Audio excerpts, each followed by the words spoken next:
Mr. Speaker, at this time, it's a great pleasure to yield 2 minutes. The gentleman from Louisiana, Dr. Boustany. Gentleman from Louisiana is recognized for 2 minutes. Thank you, Mr. Speaker, and I thank the gentleman for yielding time to me. Our country is at a pivotal point in its history. Economists would call this an inflection point, but for those of us who are not economists, it's a critical time. It's a pivotal point. We have to decide, are we going to compete in the 21st century and see this country prosper and lead in the 21st century? Or will we sink in a sea of red ink? That's what it's come down to.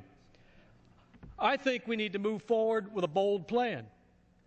We haven't seen anything from the President. He hasn't put anything on the table. We're coming forward with a plan that's credible. It lays out a path, a credible path to get us back to fiscal sanity.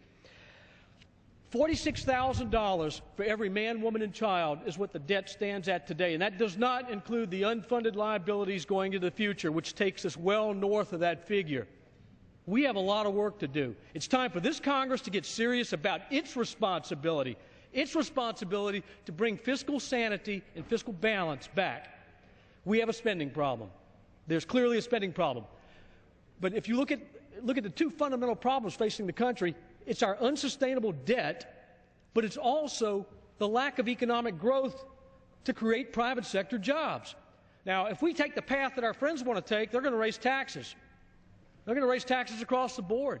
And what you're going to see is worsening economic situation.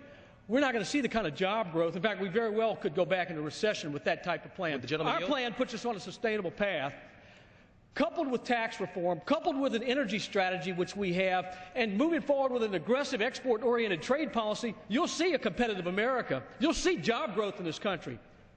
But we got to get spending under control, and today we can cast that vote.